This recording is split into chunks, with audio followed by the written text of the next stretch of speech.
Okay, so let's talk about a battle that's happening right now in homes all over the world.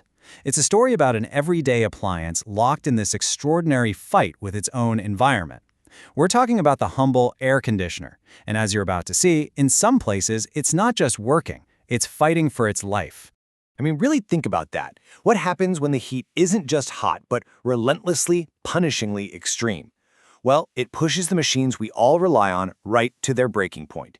And we're going to explore this whole thing by looking at one specific place where this war is being waged every single day.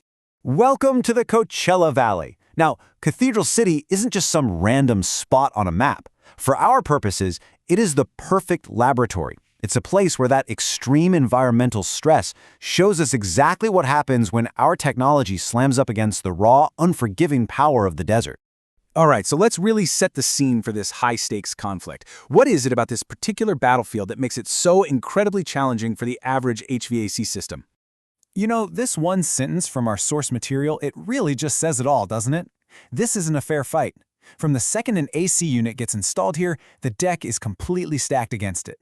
It's on a fast track to a shorter, more brutal life than its cousin, sitting in a nice, mild climate. So what are the specific weapons the desert is using in this constant assault on your cooling system? Because let me tell you, it's not just about the heat. No, it's a full-on combined assault, where each of these things acts like a specialized attacker. The heat, it just fries the electrical components. That fine dust, it's like sandpaper clogging up the system's lungs so it can't breathe. The shifting soil can literally tear ductwork apart, and the super dry air makes all the rubber seals brittle until they crack, causing critical leaks. It is a multi-front war. And this multi-front attack, well, it leads to this predictable, pretty catastrophic series of failures. And believe it or not, it often starts with one tiny overworked part. So you have to understand this one little component, the capacitor. The best way to think of it is like the starting gun for a race. It gives that crucial, powerful jolt to get the biggest, most important parts of your AC, the compressor and the fan, up and running. Without that jolt, everything just stays silent. Now, out in the desert, your AC is just constantly starting and stopping, desperately trying to keep up. Every single one of those cycles is another stress test for the capacitor.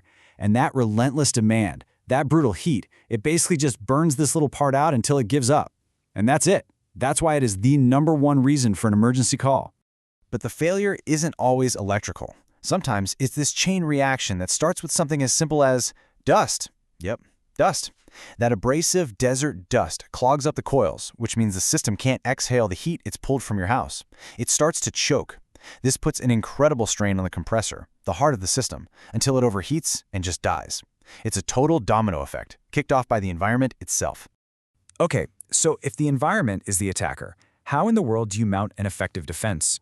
Well, it turns out your standard one-size-fits-all strategy is useless here. You need specialized knowledge. And this is the crucial point. A standard repair playbook, the one written for a pleasant 95-degree day, is totally useless when the reality is 115 degrees. A desert expert knows the system's performance is going to tank. They anticipate which parts are going to fail, and they stock them on their truck.